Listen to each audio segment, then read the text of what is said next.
그날 안방에서 아빠와 동서가 나오는 걸 보고는 눈이 돌았던 것 같아요.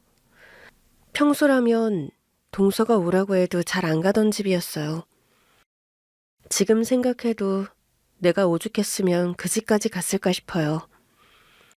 동서에게 처음으로 부탁이라는 걸 해야 했거든요. 그러나 동서네 집 문을 열어준 건 우리 친정엄마였어요. 엄마, 지금 여기서 뭐 하는 거야? 엄마가 물이 뚝뚝 떨어지는 고무장갑을 끼고 있더라고요. 아니, 그게 사정이 있어서.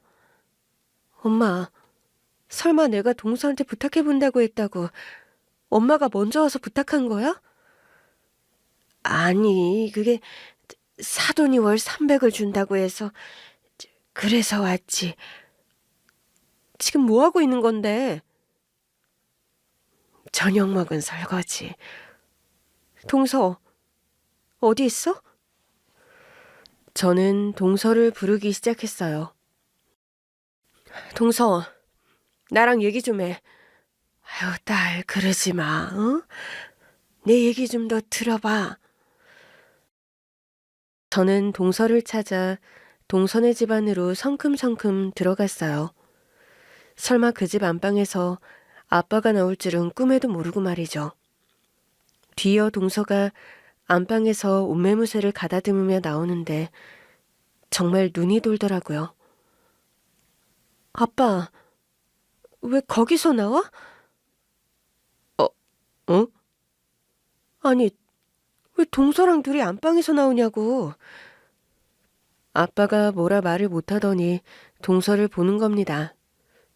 동서가 착잡한 얼굴로 제 앞으로 오더군요. 형님, 오셨어요? 연락도 없이 어떡해. 지금 내가 연락 안 하고 온 게 문제야? 동서의 등장은 처음부터 제 길을 팍 꺾어놨었어요. 시동생이 결혼한다며 신부감을 데리고 왔는데 상견례 자리부터 벤츠를 타고 오더라고요. 집이 꽤 잘 사나 봐요. 직업은 따로 없다고 들었는데. 네, 친정이 좀 잘 살아요. 덕분에 좋은 차 타고 좋은 거 입고 다녀요. 아무렇지 않게 금수저 인증을 하는데 말문이 턱 막히더라고요. 동서는 잘 사는 집 딸답게 뭐든 화끈했어요. 결혼 자금도 본인이 다 되겠다고 하더라고요. 남편 집안 형편 다 아는데 그냥 제가 하면 될 것 같아요. 예식장도 제가 할 거고요. 집도 제가 할 거고요. 그래도 우리도 뭘 해야 하는데. 시부모님이 일찍 돌아가시는 바람에 남편과 제가 시부모님 노릇을 해야 했거든요. 문제는 우리 형편이 보잘것없다는 거였어요. 형님, 혹시 예단비 필요하세요? 동서가 결혼 자금 다 된다면서 어떻게 예단비까지 받아? 왜요? 제가 돈이 없는 것도 아닌데 제가 친구들한테 물어보니까 1, 2천은 하는 것 같던데 그 정도면 될까요? 1, 2천? 저는 눈이 튀어나오는 줄 알았어요. 부족하세요? 그럼 5천 정도 할까요? 아니, 이제 부족한 게 아니라 너무 많아서 우리가 친척이 많은 것도 아니고 그냥 받으세요. 받으셔서 형님 필요한 데 쓰셔도 되고요. 우리 신랑 말이 치킨집이 잘 안 되신다고. 그게 자영업자다 보니까 누구나 힘들지 뭐. 자영업자여도 잘 되는 집은 꽤 잘 되지 않나요? 업종을 바꿔보시는 건 어때요? 필요하면 제가 도와드릴게요. 아니, 동서가 왜 우리를 도와줘? 왜긴요. 이제 가족인데 힘든 것도 나눠야죠. 우리 남편이 걱정을 많이 해요. 자기는 이제 잘 사는 저랑 결혼해서 돈 걱정은 없을 것 같은데 형네는 늘 가난하다고요. 동서의 입에서 가난하다라는 말을 듣는데 진짜 울컥했잖아요. 말은 고마운데 괜찮아. 장사하다 보면 잘 되는 날도 있고 안 되는 날도 있고 하니까. 최대한 초연하게 넘어가려고 했지만 동서는 어쨌든 필요하면 언제든 말하라더니 그 자리에서 예단비 5천만 원을 제 계좌로 싸주더군요. 너무 많다고 돌려준다고 했는데도 계좌번호를 안 알려줘서 결국 시동생한테 돌려줬어요. 그러자 시동생이 이제야 좀 고개를 들겠다고 하는 겁니다. 도련님, 그게 무슨 말이에요? 아니, 형수님이 예단비 5천 받았다는 말에 진짜 창피했거든요. 가뜩이나 결혼자금도 그 사람이 다 되는데 형수님이 5천이나 달라고 한 줄 알고. 도련님, 저 절대 아니에요. 제가 안 받는다고 했는데 동서가 그냥 계좌로 바로 써버리는 바람에 어쩔 수 없이 받았던 거예요. 우리가 친척이 많은 것도 아니고 5천만 원씩이나 뭐가 필요해요? 아니, 또 모르잖아요. 형수님이랑 형은 필요하니까. 이참에 목돈을 챙기셨나 했죠. 돈 많은 여자랑 결혼하더니 시동생도 뭔가 눈에 뵈는 게 없는 것 같기도 하고 갑자기 사람이 좀 달라진 것 같더라고요. 그때부터는 자연스럽게 동서네랑 거리를 좀 뒀던 것 같아요. 볼 때마다 묘하게 사람 속을 뒤집는데 제 자격지심이었을지도 모르죠. 제 친구는 예단비 5천을 거절했다는 말에 뭐하러 그랬냐고 오히려 저더러 뭐라고 하더라고요. 돈 있는 사람이 준다고 하면 그냥 비상금으로 두고두고 쓸 것이지 뭔 자존심을 그렇게 부리냐면서요. 맞아요. 제가 무슨 자존심 부릴 처지라고. 치킨집은 늘 적자지. 애들도 키워야 하는데 제가 자존심 부린 건 맞죠. 그래도 그때까지는 제 선택이 맞다고 생각했어요. 아무리 돈이 없어도 내 자식도 아닌 시동생 결혼 핑계로 예단비를 챙기는 건 좀 아닌 것 같았거든요. 그 일이 터지기 전까지는요. 그날도 저는 팔이 날리는 우리 치킨집에 앉아서 주문 전화만 기다리고 있었어요. 그런데 갑자기 친정엄마한테 전화가 오더라고요. 엄마가 암이래. 전화를 받자마자 암이라는 말에 숨이 턱 막혔던 것 같아요. 친정도 형편이 좋진 않았거든요. 그럼 수술 받아야겠네? 수술비는 있어? 수술비가 어딨어? 혹시 너는 돈 좀 있어? 그래도 치킨집도 갖고 있으니까. 엄마는 우리 부부가 치킨집 사장이라는 허울 하나 믿고 연락하셨던 것 같아요. 뭐라고 해야 하나 고민하다가 그랬어요. 나도 목돈은 없는데. 맞다. 너희 동서가 꽤 잘 산다고 하지 않았어? 어? 왜 네 시동생. 결혼도 엄청 화려하게 했잖아. 아직도 기억난다. 천장에 꽃을 주렁주렁 달지 않았던가? 미국에서도 결혼식을 한 번 더 한다고 했지 아마? 그랬지. 아유, 내가 별소리를 다 한다. 그래, 너희 치킨집이 어찌 잘 안 되는 것 같아서 걱정이긴 했어. 겸사겸사 연락한 거야. 아빠 수술비는 내가 어떻게든 해볼 테니까. 너는 너희 식구들이나 잘 신경 써. 엄마, 나도 마련해 볼게. 아유, 됐어. 너 신경 쓸 거 없어. 엄마가 미안해. 뭐라도 좀 팔아주고 해야 하는데. 됐어.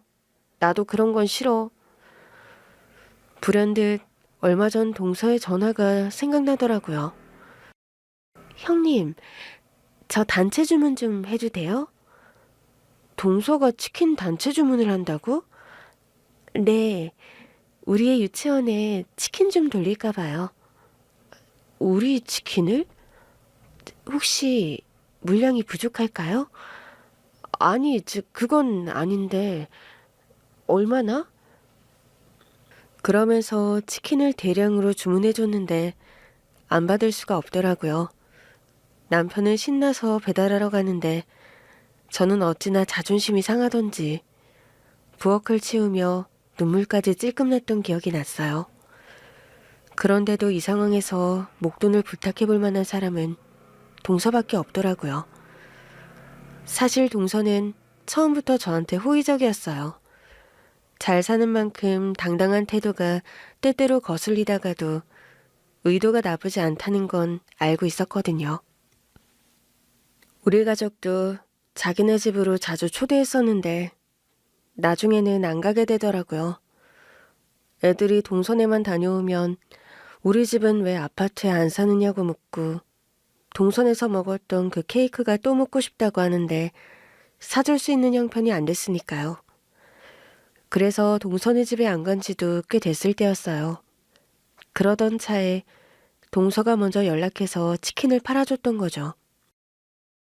차마 남편에게는 말을 못하겠고 얼마 후 장사 마치고 남편한테는 어디 좀 들른다고 둘러댄 뒤 기름 냄새가 폴폴 나는 몸으로 동선회로 향했어요. 버스 한 번 타고 지하철 한 번 또 갈아타면서 가는데 갑자기 제 처지가 불쌍하더라고요. 그렇다고 친정아빠가 아프시다는데 수술도 못 받으시게 할 순 없잖아요. 그래도 동서라면 어쩌면 도와주지 않을까 하는 기대도 있었고요. 가는 길에 긴장하면서 전화를 걸었는데 동서가 전화를 안 받더라고요. 한 번씩 전화하면 늘 반겨주던 동서였는데 그때부터 좀 이상한 기분이 들기 시작했어요. 동서네 집 근처에 도착했을 때 혹시 몰라 엄마에게 전화를 걸었었어요. 엄마, 저녁은 드셨어요? 그럼 먹었지. 이제 설거지 하려고. 아빠는 좀 어떠세요? 그냥저냥 계셔. 너 설마 아직도 수술비 걱정하는 거면 안 해도 돼. 우리가 알아서 할게. 아빠 빨리 수술 받아야 한다며. 그럼 얼른 받아야지. 내일 가서 수술 날짜부터 잡으려고. 그래? 그렇다면 저 앞에 있는 동선의 집에 들어갈 용기를 어떻게든 내야겠더라고요. 알았어, 엄마. 너무 걱정하지 말고 일단 수술 날짜부터 꼭 잡아. 그래. 너야말로 진짜 걱정할 거 없다. 알겠지? 알겠다고 전화를 끊은 뒤 으리으리한 동선의 아파트 단지를 보는데 한숨이 절로 나오더라고요. 시동생 결혼식 때 동서가 준 거금의 예단비를 돌려보내놓고 나니 수중에 100만 원이 없더라고요. 말이 좋아 시부모님 대신이지 어쨌든 형제인데 축의금은 제대로 내야 할 거 아니에요. 그래서 한숨만 폭폭 쉬고 있었더니 남편이 그랬어요. 아직도 축의금 때문에 그러는 거야? 그럼 예단비를 돌려주지 말지 그랬어? 그 돈이 있어서 그 돈에서 축의금을 낸다고 한들 떳떳하겠어? 하여튼 당신은 참 생각이 많아. 그 녀석이 우리더러 혼주석에 앉아달래. 우리가? 부모님이 안 계시잖아. 그러니까 축의금 걱정은 그만하라고. 혼주석에 앉으면서 축의금 낼 거야? 그냥 우리가 혼주가 돼서 치러하는 결혼식이라고 생각해. 그럼 기분이 더 이상한데? 아, 왜? 혼주면 적어도 예식장 비용은 계산해야 하는데 원래 축의금 걷어서 하잖아. 그것도 동서가 다 하겠네. 재수씨 진짜 통 크다. 당신 지금 감탄하는 거야? 고맙잖아. 우리 신경 쓰지 말라고 알아서 다 해주니까. 당신은 형이 돼서 돈 한 푼 못 보태주는 게 마음 아프지도 않아? 그렇게 생각하면 밀도 끝도 없지. 솔직히 난 재수 씨한테 고마워. 우리 형편 알고 나서 다 해준다고 하니까. 동생한텐 미안하지만 내 자식은 아니잖아. 우리가 아직 자리 못 잡아서 형 노릇 못하는 건 미안하지만 나는 착실하게 일해서 우리 자식들한테는 다 해주는 아빠 될 거야. 꽤 중요한 거 아니야? 남편 말을 듣고 보니 틀린 말은 아니더라고요. 어쩌면 동서를 향한 이 복잡한 마음은 내가 형수 노릇을 못해서도 아니고 그저 돈 많은 동서를 보면서 내가 느끼는 자격지심이라는 걸 명확히 깨달은 날이었죠. 그래도 마음에 걸리는 게 여전히 있었어요. 동서 부모님 때문에 미국에서 결혼식 한 번 더 한다며. 진짜 우리는 안 가도 되는 거야? 가게다고 어떻게 가겠어? 비행기 값이랑 숙소는 다 해준다고 하는데 장사하러 쉬면 손해가 얼마야? 우리 형편에 닭 한 마리라도 더 팔아야지. 동서는 부모님이 외국에서 사업을 하셨는데 그래서 한국 결혼식에는 참석을 못 하신다고 했어요. 대신 미국에서 한 번 더 결혼식을 한다고 하더라고요. 참 유난이다 싶긴 했지만 돈이 많아서 2번 결혼식을 하겠다는데 제가 뭐라고 할 건 또 아니잖아요. 그래서 결국 미국 결혼식은 돈이 없어서 못 갔어요. 어쩌면 동서에 대한 불편한 마음은 그 결혼식에 못 간 것에서 시작된 것 같기도 하더라고요. 그래도 마음을 다잡았어요. 지금은 내 아버지를 살리는 일이 먼저다 생각하기로 했죠. 동서라면 최소한이라도 도와줄 것 같기도 하고 그렇게 생각하니 그간 너무 동서를 멀리했나 싶어 미안하기도 했어요. 집 앞에서 초인종을 누르는데 동서에게 어떤 표정을 지어야 할지도 막막하더라고요. 웃어야 할지 미안해야 할지도 모르겠고 마음이 복잡하던 그때 엄마가 동선의 집 문을 열고 나온 거예요. 아빠가 동선의 안방문을 열고 나온 것도 황당한데 뒤이어 옷매무새를 만지며 나오는 동서를 보는데 한바탕 난동을 피운 거죠. 제가 개거품을 물며 진정을 못하니까 엄마가 저를 붙들고 말했어요. 다른 게 아니라 사돈이 월 300씩 준다고 해서 왔어. 뭐? 월 300? 그래서 엄마가 이 집에서 가정부 노릇이라도 하겠다는 거야? 딸, 일단 진정하고 좀 앉아. 엄마가 제 팔을 잡고 설득하자 동서도 거들더라고요. 그래요, 형님. 진정 좀 하세요. 내가 지금 진정하게 생겼어? 지금 우리 엄마가 고무장갑 끼고 이 집에서 가정부 노릇을 한다는데 그러면서 동서는 왜 우리 아빠랑 안방에서 나와? 대체 이게 다 뭐냐고. 다들 말은 안 해주고 저더러 진정만 하라고 하니 속이 갑갑하더라고요. 형님, 지금 얼굴이 새빨가세요. 무슨 생각을 하시는지 모르겠는데 일단 좀 앉으세요. 제가 물 좀 가져다 드릴게요. 내가 가져올게. 엄마가 자기가 가져오겠다며 가정부처럼 구는데 또 한 번 화가 치솟았어요. 엄마! 아우, 제 귀청 떨어지겠네. 너 목소리 좀 낮춰. 우리한테 돈 주는 고마운 분 집에서 이게 무슨 난동이야? 고마운 분? 엄마, 이 사람 내 손아래 동서야. 그게 뭐? 동서지간인 게 사람보다 우선이야? 나한테는 네 동서이기 이전에 날 도와준 고마운 사람이야. 가만히 좀 있어봐. 물 갖다 줄 테니까 마시고 차분하게 얘기해. 엄마는 제가 화를 내거나 말거나 부엌으로 가버렸고 저는 엄마를 황망히 바라볼 뿐이었어요.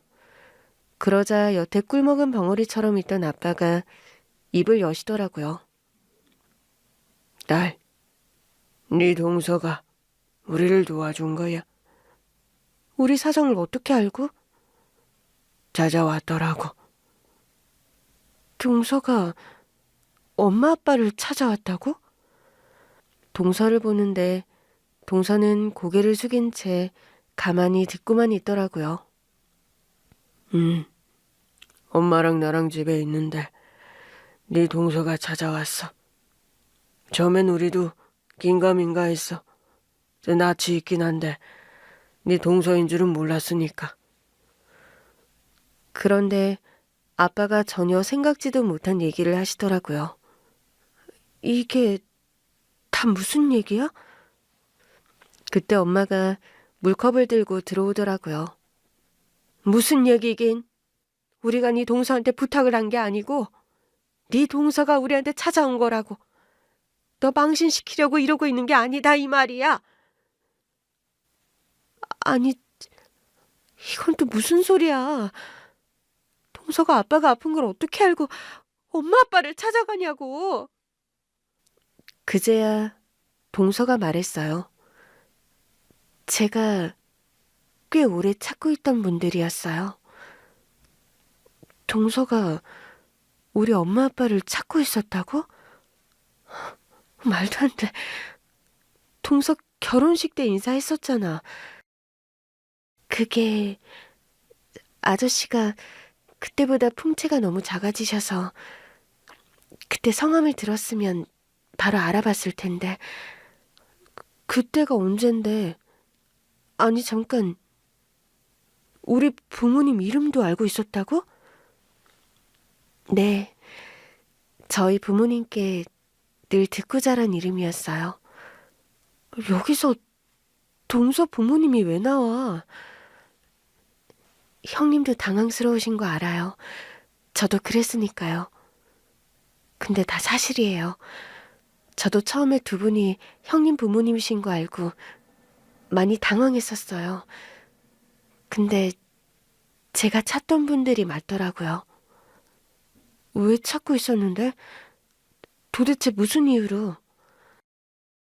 형님은 모르시겠지만 저희 집이 큰 도움을 받았거든요. 누구한테? 설마 우리 아빠한테? 네. 아니, 동선애처럼 잘 사는 집이 우리 아빠한테 도움받을 일이 뭐가 있어. 그런데 동서 눈에 눈물이 고이기 시작하더라고요. 형님은 제가 애초부터 부잣집에서 자란 줄 아셨겠지만 저희 집 한때는 정말 가난했었습니다. 아빠 사업이 완전히 망한 적이 있었거든요. 정말? 네. 왜 찢어지게 가난하다는 표현 있잖아요. 정말 그렇게 가난했어요. 햇빛도 안 들어오는 지하방에서 살았는데 방 한 칸에 부모님이랑 저랑 동생까지 겨우 몸 누이고 살 정도였어요. 근데 왜 가난과 질병은 같이 온다잖아요. 우리 엄마가 그때 암에 걸리셨어요. 그런 일이 있었어? 네. 진짜 신이 있다면 어떻게 이렇게까지 무심하실 수 있나 싶었어요. 아빠도 밤낮 없이 노가다를 하셨는데 엄마가 아프시니까 버는 대로 족족 돈이 나가는 거예요. 원래도 부족한 돈이었지만 그래도 밥은 먹고 살았는데 엄마 병원비가 필요해지다 보니까 세끼 먹는 것도 부담이 되더라고요. 제가 그때 고등학생이었어요. 더는 학교에 다니면 안 되겠다 싶더라고요. 잠깐, 동서가 고등학생 때까지 가난했다고? 네, 정말이에요. 아빠 회사가 망한 게 초등학교 고학년 때였는데 그때부터 늘 집에 돈이 없었어요. 그래도 엄마가 건강하실 때는 차비라도 있었는데 엄마 병원비로 돈이 다 나가고 나니까 그때부터는 학교 갈 차비도 없더라고요. 끔찍했죠. 이렇게 학교에 다녀서 뭐하나, 대학도 역시나 사치다 싶었죠. 동서 대학 나왔잖아. 심지어는 외국에서 나오지 않았어? 그랬죠. 형님 부모님 덕분에요. 우리 부모님 덕분이라고? 형님, 원래는 부유한 집에서 잘 사셨던데요? 잊고 있었던 시절이었어요. 그랬었지. 어릴 때는 그냥 고만고만하게 살다가 아빠 사업이 잘 되면서 대학 나올 때까지도 친정이 꽤 잘 살았었어. 나 대학 갈 때 아빠가 대학 입학 선물로 차도 사주셨으니까. 네, 바로 그때요. 엄마는 병원에 계시고 제가 동생 돌봐가면서 지낼 때였는데 그날은 학교에도 안 가고 있었어요. 그냥 이렇게 무단결석해서 잘리는 편이 낫겠다 싶더라고요. 차비가 없어서 학교까지 매일 걸어갔었는데 왕복 3시간이 넘게 걸렸었거든요. 발에 물집도 잡히고 하나 있는 운동화 밑창은 떨어져 가고. 그러니 제가 학교에 가고 싶었겠어요? 그냥 집에 있는 게 덜 초라해지는 길이다 싶었죠. 그런 불우한 시절이 있었는지는 전혀 몰랐네. 근데 여기서 바로 반전이 일어나요. 그렇게 학교도 안 가고 그냥 시무룩하게 집 앞에 앉아 있는데 아저씨가 우리 아빠를 찾아오신 거예요. 아저씨라고 말하면서 우리 아빠를 보더라고요. 우리 아빠 말하는 거야? 맞다. 이제는 사돈어른인데 저한테는 아저씨가 더 친근하고 좋아서요. 죄송해요, 형님. 아니, 저 호칭은 상관이 없는데 나는 이 상황이 도저히 안 믿겨서 그래. 잠깐, 아빠는 결혼식 때 동서 못 알아봤어? 못 알아봤어. 솔직히 네 동서 결혼식이라고 해서 엄마한테 끌려가긴 했지만 우리가 뭐 형편이 좋을 때도 아니고 듣는 둥 마는 둥 쫓아만 간 거라서 신부 얼굴도 제대로 못 봤어. 아, 왜? 너희 부모님도 그 자리에 안 오셨었잖아. 맞아요. 인사도 제가 자리 돌면서 할 때 잠깐 나눈 거라 더 못 보셨을 거예요. 저도 제 결혼식이라 정신이 없어서 그랬는지 뵌 기억이 거의 없거든요. 그때 우리 집으로 찾아오셨을 때는 풍채가 워낙 좋으셨던 때라 그때 기억만 하고 살았다 보니 결혼식 때 뵌 사돈어른이 아빠 친구였던 그 아저씨일 거라고는 생각도 못했죠. 아빠가 운영하시던 회사가 도산된 후로 마음고생을 많이 하셨어. 살도 많이 빠지셨고. 그러셨다고 하더라고요. 그런데도 알아보고 나니 그때 저를 도와주셨던 아저씨 모습이 그대로 있어요. 그때 저한테는 정말 은인이셨거든요. 맞다. 아까 우리 아빠가 동선회를 도와줬다고 했지? 네. 그때 찾아오셔서는 우리 아빠를 찾으시더라고요. 그래서 아빠는 일하러 가셨다고 하니까 저한테 왜 이러고 있냐고 물으시더라고요. 그랬지. 애가 학교 다닐 만한 나이인 걸로 아는데 축 처져서는 학교도 안 가고 있길래 혹시 학교를 관뒀나 싶어서 걱정이 됐었어. 네 아빠 사업이 잘못된 걸 뒤늦게 듣고 찾아갔던 거거든.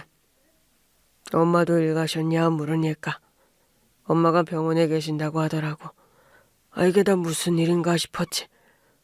놀라서 네 엄마 병원부터 가보자고 하니까 동생 오면 밥 챙겨줘야 한다고 하더라고. 맞아요. 그때는 제가 동생 밥을 다 챙기고 있었거든요. 아빠는 보통 일 끝나면 엄마 병원으로 가셨고요.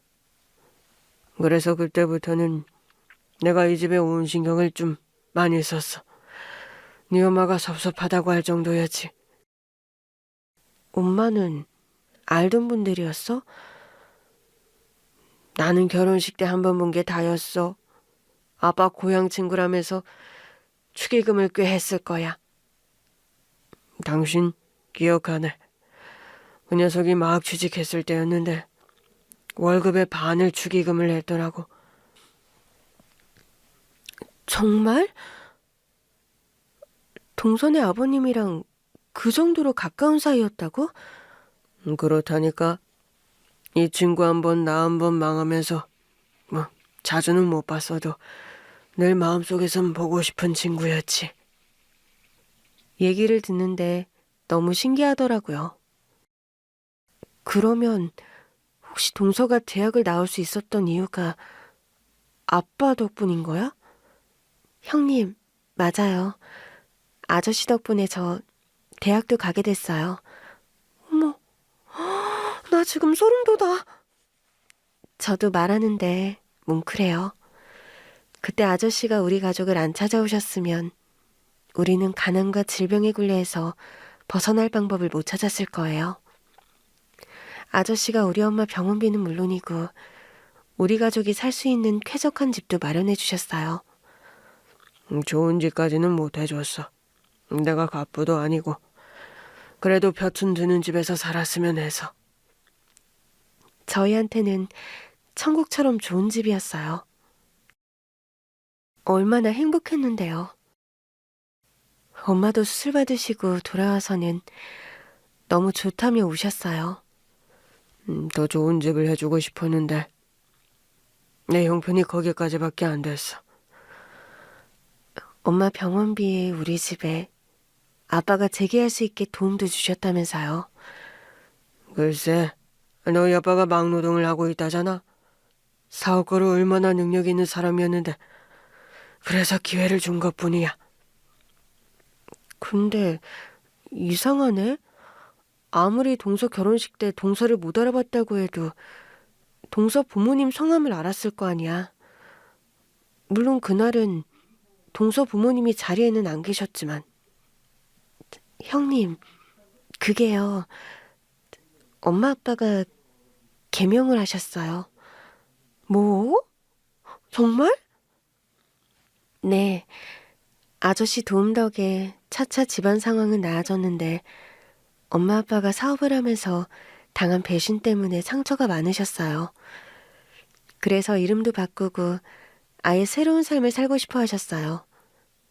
그즈음 아저씨랑 연락이 끊겼고요.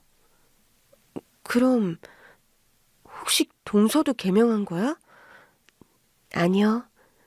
저한테도 개명을 권하셨는데 저는 싫다고 했어요. 저라도 엄마 아빠가 지어주신 이름으로 살아야 우리 가족의 기억이 그대로 남아있을 것 같은 기분이 들더라고요. 그랬구나. 부모님이 정말 많이 힘드셨나 보네. 외국으로 나가신 이유도 같아요. 아저씨 도움으로 한국에서 사업을 시작할 수 있게 됐는데 아빠가 어차피 다시 시작하는 거면 아픈 기억 없는 외국에서 다시 하고 싶다고 하시더라고요. 그래서 동서가 외국에서 대학을 나왔구나? 네. 엄마 아빠 따라가서 대학까지는 갔는데 저는 한국에서 살고 싶더라고요. 그래서 한국에서 취업 자리 알아보다가 남편을 만났죠. 사실 대학 공부를 너무 힘들게 해서 1년 정도 놀다가 취업하려고 했는데 우리 신랑 만나서 연애하고 취업이고 뭐고 아무것도 안 한 거 있죠? 형님은 저 마음에 안 드셨죠? 어? 아니야. 내가 무슨... 형님은 제가 부잣집에서 철없이 자란 여자 같아서 마음에 안 드셨을 것 같아요. 형님은 이렇게 열심히 사시는데 저는 부모님 돈으로 속 편하게 사는 것처럼 보이셨을 거 아니에요. 사실이긴 한데 사실 제가 투자를 좀 할 줄 알아요. 투자? 네. 제가 한국에 간다고 하니까 엄마 아빠가 돈을 주시긴 했는데 투자해서 계속 불렸어요. 남편이랑 연애하면서도 투자 공부를 많이 했고요. 지금도 투자 수익으로 이렇게 사는 거예요. 물론 부모님이 신혼집도 해주시고 결혼 자금도 다 해주신 건 맞는데 생활비를 받아 쓰진 않거든요. 그랬어? 나는 동서한테 그런 재주가 있는지 몰랐어.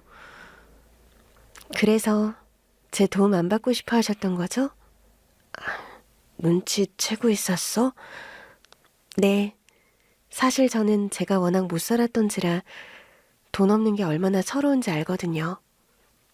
우리 신랑도 가난한 집 아들이라는 사실에 늘 자신감이 없었어요. 제가 우리 그만 결혼하자고 하니까 내가 더 능력이 생기면 하자. 내가 어떻게 결혼을 하자고 하겠냐. 그러는데 제가 그냥 잡아챘거든요. 돈은 내가 했으니까 당신은 나한테 장가오면 된다고요. 처음에는 고민하더니 제 진심을 알고 받아주더라고요. 그래서 저는 아주버니랑 형님도 돕고 싶었어요. 다 같이 잘 살면 좋잖아요. 그게 제가 아저씨한테 배운 거기도 하고요. 한국 가서 아저씨를 찾으려고 참 많이 애썼는데 제가 한국에 가서 살겠다고 하니까 부모님이 가장 먼저 부탁하신 게 아저씨였어요. 아저씨 좀 찾아보라고. 타국에서 찾으려니까 쉽지가 않다고요. 그런데 이렇게 가까이 계셨을 줄이야. 인연이라는 게 이런 건가 봐요. 그러게 신기하네 정말. 사실 동서가 선의로 잘해주려고 하는 건 알고 있었어. 근데 나도 친정이 망하면서 상처를 많이 받았거든. 전에는 우리 집이랑 자주 왕래하던 친척들까지 연락을 싹 다 끊더라고. 그때부터 사람을 잘 못 믿었던 것 같아. 특히 좀 산다 싶은 사람들. 어쩌면 그래서 나랑 처지가 비슷한 우리 신랑이랑 결혼했을지도 모르지. 당장 형편은 안 좋아도 둘이 열심히 살면 뭐라도 할 수 있을 거라고 생각했거든. 동서가 미웠던 게 아니야. 그냥 내가 자격지심이 있어서 그랬어.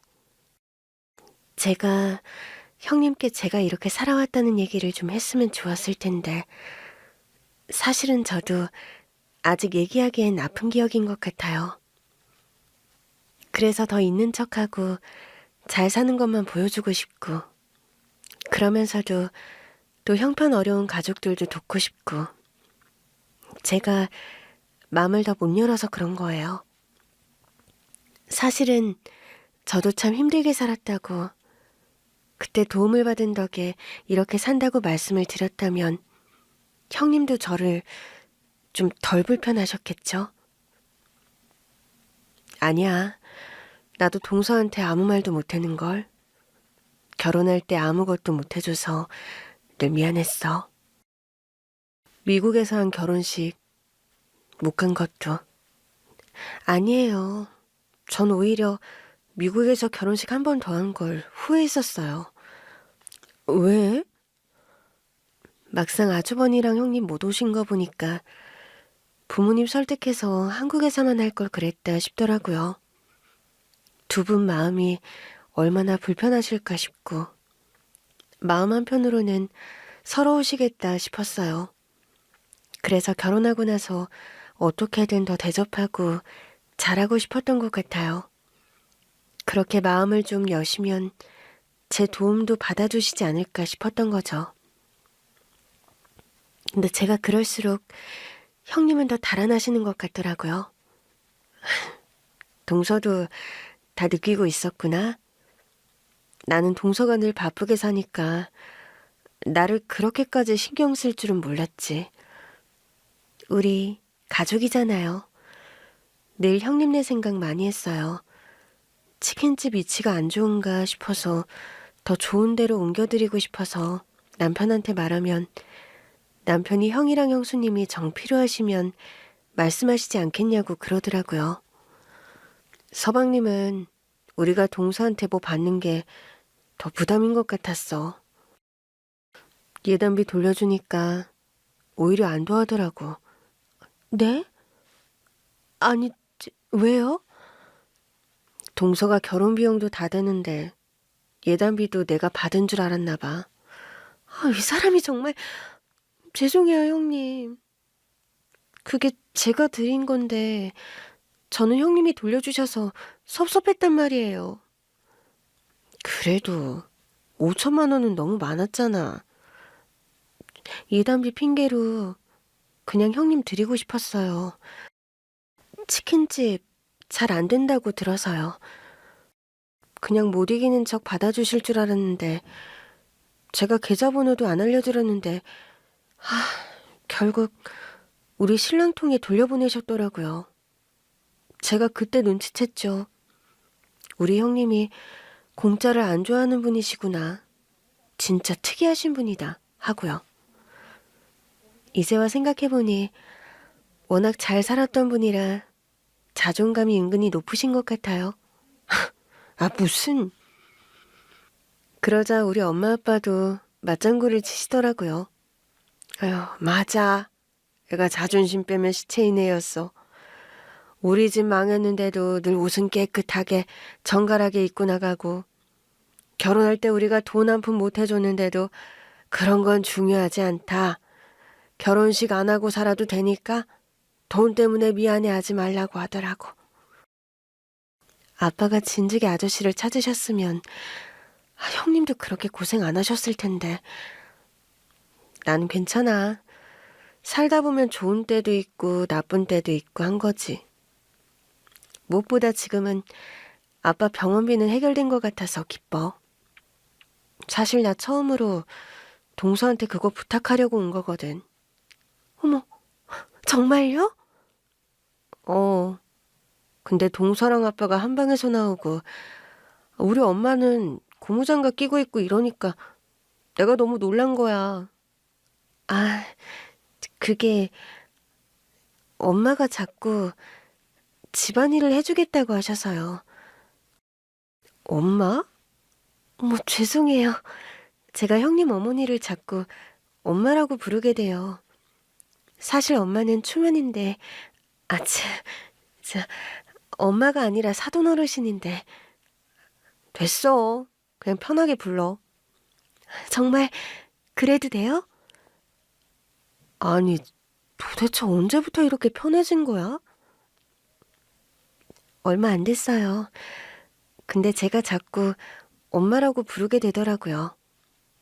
제가 아저씨 찾은 뒤에 찾아갔더니 밑반찬도 잔뜩 싸주시고 제가 병원비 말고도 한 달에 300만 원씩 생활비도 드리겠다고 했더니 이렇게 와서 집안일을 해주시려고 하더라고요. 내일 병원 가신다고 해서 제가 오늘은 우리 집에서 주무시고 같이 가자고 했거든요. 맞다. 서방님은? 남편은 출장 갔어요. 며칠 걸리는 출장이라 잘 됐다 싶었죠. 남편은 아직 몰라요. 그런 거지? 서방님이 알았으면 진즉에 우리한테 연락했을 법도 한데. 이상하다 했어. 일단 아저씨 수술 날짜 잡을 때까지만이라도 비밀로 하자고 하시더라고요. 누가? 내가. 엄마가? 너한테는 일단 비밀로 하고 싶었어. 아니, 왜? 동서가 도와주는 거 알면 네가 주눅이 들까 봐. 아, 내가 동서 불편해하는 것 같아서? 그렇기도 하고 네 손아래 동서인데 도움받는다고 생각하면 불편할 거 아니야? 그래도 그렇지. 나만 모르는 게 말이 돼? 너한테 이런저런 사연을 다 말해줘야 하는데 지금은 나도 정신이 없으니까. 그래. 지금은 아빠가 가장 중요하긴 하지. 잘했어. 좀 놀라긴 했지만 그래도 뭔가 해결된 것 같아서 다행이야. 형님, 이제 걱정하지 마세요. 아저씨 치료비는 당연히 제가 될 거고요. 제가 뭐든 할게요. 저는 처음으로 동서의 손을 꼭 잡았어요. 동서, 정말 고마워. 이럴 줄 알았으면 형님께 진즉에 사실을 말씀드리는 건데 오늘 진짜 놀라셨죠? 아까 아저씨랑 안방에서 나온 건 다른 게 아니고 제가 죽 좀 써서 드시게 하고 있었어요. 입맛이 없으시다고 식사를 잘 안 하시더라고요. 아빠, 정말 그랬어? 돈도 없는데 병까지 걸리니까 님 배인 것만 같고 저 입맛도 없더라고. 근데 지금도 표정이 밝진 않은데? 도움 받으려고 도왔던 건 아닌데 이렇게 또 신세를 지게 됐으니까. 그 친구가 연락이 끊겨서 아쉽긴 했지만 어디선가 잘 살고 있으려니 했거든. 아저씨, 그렇게 말씀하시면 제가 너무 섭섭해요. 제가 나타나서 도움드린 게 많이 불편하세요? 이거 다 아빠가 되고 있는 거예요. 그래, 그렇다며. 맞다, 형님. 아저씨 수술 날짜에 맞춰서 아빠가 오신댔어요. 어머, 정말? 인사드려야겠다. 네, 아빠도 정말 기뻐하실 것 같아요. 이렇게 우리가 가족이 된 줄 아시면 더 좋아하실 거예요. 아직 아버님도 모르셔? 네, 지금까지는 다 비밀이었어요. 이제 형님 아셨으니까 우리 아빠한테도 다 말해야겠어요. 그렇게 우리 부모님이 동서집에서 발견된 이유를 다 알게 됐어요. 듣고도 믿기지 않았지만 엄마 아빠가 편해 보이시는 걸 보니 동서 말이 거짓은 아닌 것 같더라고요. 남편에게도 모든 사실을 말했더니 남편도 깜짝 놀라더라고요. 재수 씨가 그렇게 고생하며 살았다고? 그랬나 봐. 난 당신이 잘 사는 집 딸이었던 것도 신기하긴 해. 나한테 말한 적 없잖아. 왕년에 잘 살았다는 말 하고 싶지가 않아서 지금 잘 사는 것도 아니고 왕년에 우리 집 잘 살았었다. 그런 얘기하면 뭐해? 그리고 참 나처럼 무능한 남자 만나서 고생이 많지? 미안해. 내가 좀 더 잘났으면 당신이 이렇게 위축되지 않았을 텐데. 아니야. 이번 일로 동서랑 오해가 많이 풀렸어. 나는 동서가 자꾸 우리한테 뭐 해주려고 하는 게 불편했거든. 근데 알고 보니 동서도 돈 없는 서름을 아는 사람이라 우리한테 뭐라도 해주고 싶었던 거야. 근데 내가 자꾸 불편해하니까 눈치를 보고 있었더라고. 겉봐. 재수 씨가 나쁜 의도로 그런 건 아니라니까? 그래, 당신이 맞았어. 내가 틀렸다. 됐어? 당신도 나 때문에 사는 게 힘드니까 그랬겠지. 다 내 잘못인 거 알아. 응? 아까 동서가 그러더라고. 우리 가게 자리가 영 안 좋은 것 같다고. 다른 데로 옮기면 어떠냐고. 자기가 좀 도와주고 싶다는데. 하긴 그쪽 주변에서 자영업으로 3년 이상 버틴 가게가 없다고는 하더라고. 심지어는 맛있는 식당도 2년을 못 버티고 닫았대. 하지만 진지하게 생각해보긴 해야겠다. 우리가 너무 우직하게만 했나 봐. 맘만 있으면 언젠가는 잘 될 줄 알았는데. 이렇게 열심히 한 시간이 또 빛을 발하지 않을까? 일단 가게 자리부터 알아봐야겠다. 참, 당신 생각은 어때? 재수 씨한테 도움 받아도 돼? 대신 나중에 갚자. 우리 아빠 병원비에 우리 부모님 생활비까지 대준다는데 그것만으로도 벌써 벅차. 물론 그건 동서 아버지가 해주시는 거라고는 하더라고. 그래, 우리 잘 돼서 꼭 갚자. 다음날 저는 동서와 같이 아빠를 모시고 병원에 갔어요. 아빠가 검사를 받으러 간 사이 치킨집 자리를 옮겨보고 싶다고 하니까 동서가 너무 좋아하는 겁니다. 사실 형님, 제가 건물을 하나 매매했는데 거기 1층짜리가 참 좋아요. 어? 설마 비워놨어? 당연하죠. 형님이 언제 마음을 좀 열어주실까 싶어서 임대도 안 주고 있었어요. 왜 그랬어? 임대료 주면 돈 버는 거잖아. 그게 문제예요? 그 자리가 치킨집 하면 딱 좋겠더라고요. 실제로 치킨집 하고 싶다는 임대 문의도 많이 들어왔었어요. 형님네 치킨 진짜 맛있잖아요. 제가 괜히 그러는 게 아니라니까요. 두 분 다 완전 실력자신데 환경이 안 따라주는 것 같아서 늘 아쉬웠어요. 그러면 진짜 맛있어서 유치원에 치킨도 쏘고 그런 거야? 그럼요. 제가 설마 맛없는데 유치원에 굳이 치킨을 쐈겠어요? 그렇게라도 먹어본 사람이 늘어야 시키는 사람도 생길 것 같아서요. 안 그래도 그 유치원 선생님이 배달 주문한 적 있어. 정말요? 음. 형님, 그럼 제 건물 1층으로 옮기시는 거 맞죠? 아우, 참. 우리 때문에 비워놨던 거면 진즉에 말하지 그랬어.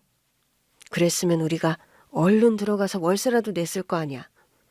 형님, 당분간 월세 금지? 뭐?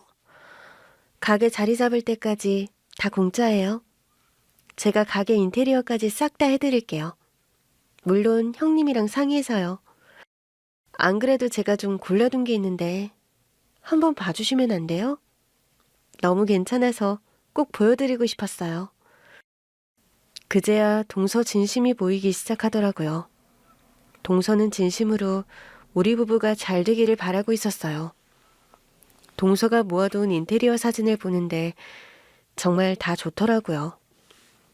동서, 이런 걸 어떻게 찾았어?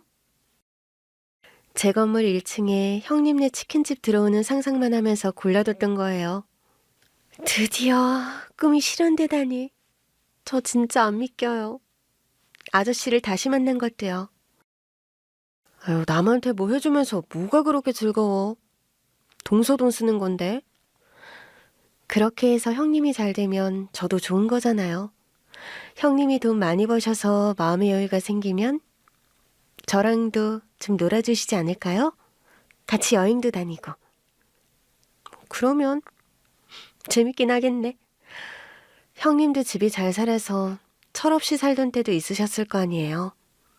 아마 다시 잘 살기 시작하면 그때처럼 여유가 생기실 거예요.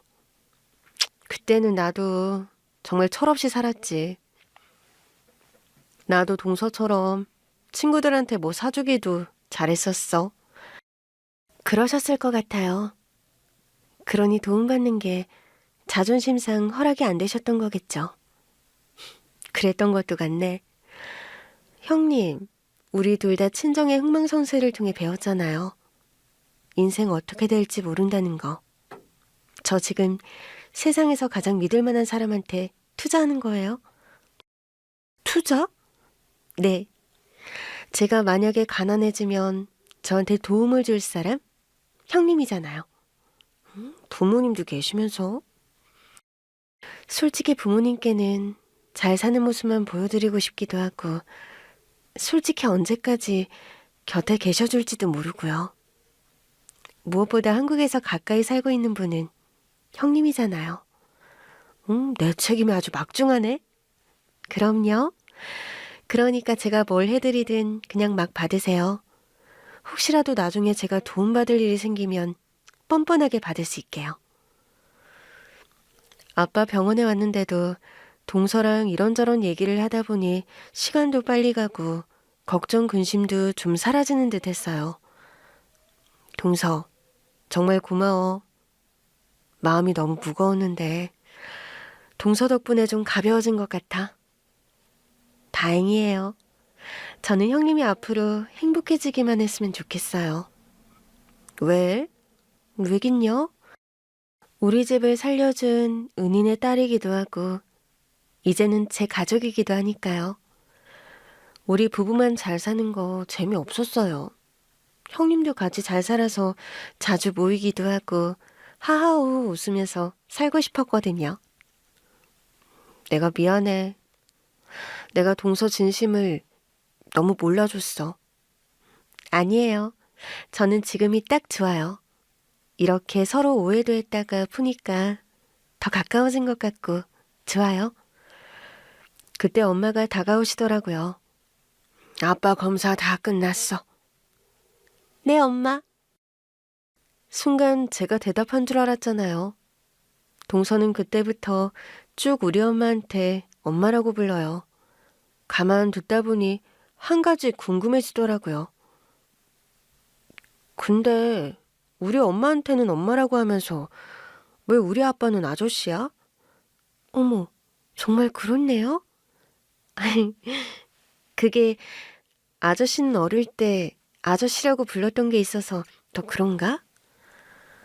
동서의 대답에 엄마도 저도 오랜만에 크게 웃었던 것 같아요. 아빠의 수술 날짜는 생각보다 빠르게 잡혔어요. 수술 전날 동서의 아버지께서 오셨죠. 다 같이 수술실 앞에 모여 있는데 어쩐지 든든하더라고요. 일단은 아버지 수술부터 잘 받은 뒤에 우리 회포는 따로 풀자고. 네, 근데 제가 뭐라고 불러야 할지. 아저씨라고 불러. 우리 딸도 아저씨라고 부른다며. 네, 아저씨. 아저씨는 저를 처음 본 순간부터 크게 웃으셨어요. 아빠랑 너무 닮았다면서 저를 와라 끌어안으시더라고요. 그 포옹이 참 따뜻했어요. 아빠가 아프신 상황이라 그런지 더 든든하기도 했고요. 감사하게도 아빠는 수술을 잘 받으셨고 전이 된 부분도 보이지 않는다고 하더라고요. 회복하고 퇴원하면 된다는 말에 아저씨는 물론 온 가족이 울었어요. 그렇게 아빠가 회복하는 걸 지켜보고 있는데 손수건으로 눈물을 닦던 아저씨가 저를 밖으로 부르시더라고요. 너희 부모님 집에 가봤는데 내가 보기엔 집을 좀 옮기는 게 좋을 것 같아. 앞으로 네 아빠가 잘 회복하려면 운동도 좀 해야 하고 하니까 근처에 공원도 좀 있었으면 좋겠거든. 아, 그러면 좋긴 한데. 내가 해줄게. 그래도 되지? 저희 부모님께 해주시는 거면 제가 거절할 수 없죠. 두 분 우정이 생각보다 아주 깊은 것 같더라고요. 그리고 이제는 너랑 네 동서가 그럴 차례인 것 같아. 어떻게 너희 둘이 동서지간이 되지? 나 생각할수록 신기해. 덕분에 동서랑 사이가 완전히 바뀌었어요. 사실 제가 부자 동서를 좀 불편해했었거든요. 그럴 거 없어. 우리는 서로 도움을 주고받는 사이야. 평생지기지. 너희들도 그렇게 살아. 사람 인생 어떻게 될지 모르는 거다. 지금은 네 동서가 널 도와도 나중엔 네가 또 도와주고 돌봐주고 그렇게 될 거야. 다 그런 거더라고. 언제까지나 베풀기만 하는 사람도 없고 늘 받기만 하는 사람도 없어. 사는 게 그렇더라고. 네. 우리 집안끼리는 말이다. 절대 부끄러운 거 없는 거다. 수치스러울 것도 없어. 너희 아빠가 우리 거지처럼 사는 거 다 봤어. 그거에 비하면 너희는 아주 근사하지. 치킨집 사장이라며. 심지어 아주 맛있다던데? 남편이랑 둘이 진짜 열심히 했는데 장사가 잘 안 돼서 위축돼 있었어요. 잘 될 거다. 너희 아버지가 베푼 것 때문에라도 자식인 너는 잘 되게 돼 있어. 나도 받은 게 많아서 이렇게 달려왔잖니? 네 아버지 회복하면 내가 너희 부모님 미국에도 모시고 가고 안심심하게 잘할 테니까 너 이제부터 걱정할 거 없다. 네, 아저씨. 갑자기 눈물이 막 나는데 멈추질 않더라고요. 한참을 울었어요. 그간 힘들었던 시간이 다 떠오르면서 내 인생에 이렇게 다시 해가 뜨는 건가 싶더라고요. 몇 달 뒤 우리는 동서 건물 1층에 치킨집을 다시 열었어요. 그리고 매출은 놀라울 정도로 뛰었죠. 첫 달부터 이게 정말 가능한 매출이라니 싶은 매출을 찍었는데 다음 달은 매출이 더 오르더라고요. 저는 동서에게 바로 선언했어요. 동서, 이번 달부터 월세 낼게. 아, 월세 금지라니까요.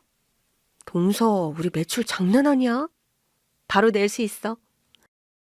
손님이 꽤 많긴 했지만, 진짜요? 응, 인테리어 비용도 다 줄게. 안 돼요. 그건 제 선물이란 말이에요. 아무튼, 그럼 월세라도 받아. 이건 명령이야. 동서가 좋은 자리를 준 덕분에 매출이 쑥쑥 오르기 시작하더니 직원을 뽑지 않고서는 운영할 수 없는 수준이 됐어요. 다 회복한 아빠가 엄마랑 같이 매장에 오시더니 정말 좋아하시더라고요. 우리 딸 성공했네. 네가 어릴 때부터 치킨을 그렇게 좋아하더니 결국 치킨집으로 대박이 나는구나. 벌써 가맹 좀 내고 싶다고 연락이 와. 내야지. 하고 싶은 건 다 해. 너도 나 닮아서 사업머리가 있을 거야. 난 지금도 안 믿겨. 우리 가게 하나 운영하는 것도 정신이 없어. 이럴 때 내가 좀 도와야 하는데 어쩌지? 엄마랑 미국 아저씨네 좀 다녀오려고. 벌써? 나 이제 또 받을 치료도 없고 면역 치료도 잘 받았고 친구네 가서 놀다 와야지. 오랜만에 부부 동반으로 신나게 지내기로 했어. 그렇게 부모님은 동선의 부모님과 지내시겠다며 미국으로 가셨고 2달째 안 돌아오고 계세요. 오죽하면 동서랑 우리가 가서 모시고 와야 할 것 같다는 농담을 할 정도입니다. 치킨집이 너무 잘 돼서 아직 동서랑 놀러 갈 여유는 없지만 내년쯤에는 동서와 여행도 가능하지 않을까 기대 중이에요. 당분간은 일 열심히 해서 그간 우리 애들한테 못 해준 것도 다 해주려고요. 그리고 우리가 잘 되기를 바랐던 우리 가족들 모두에게도 잘하면서 살아야죠. 일단 곧 있을 동서 생일에 깜짝 파티 좀 해줄 계획인데 눈치 빠른 동서가 속을지 모르겠어요. 이왕이면 동서가 깜빡 잘 속아서 크게 기뻐하는 모습을 보고 싶네요.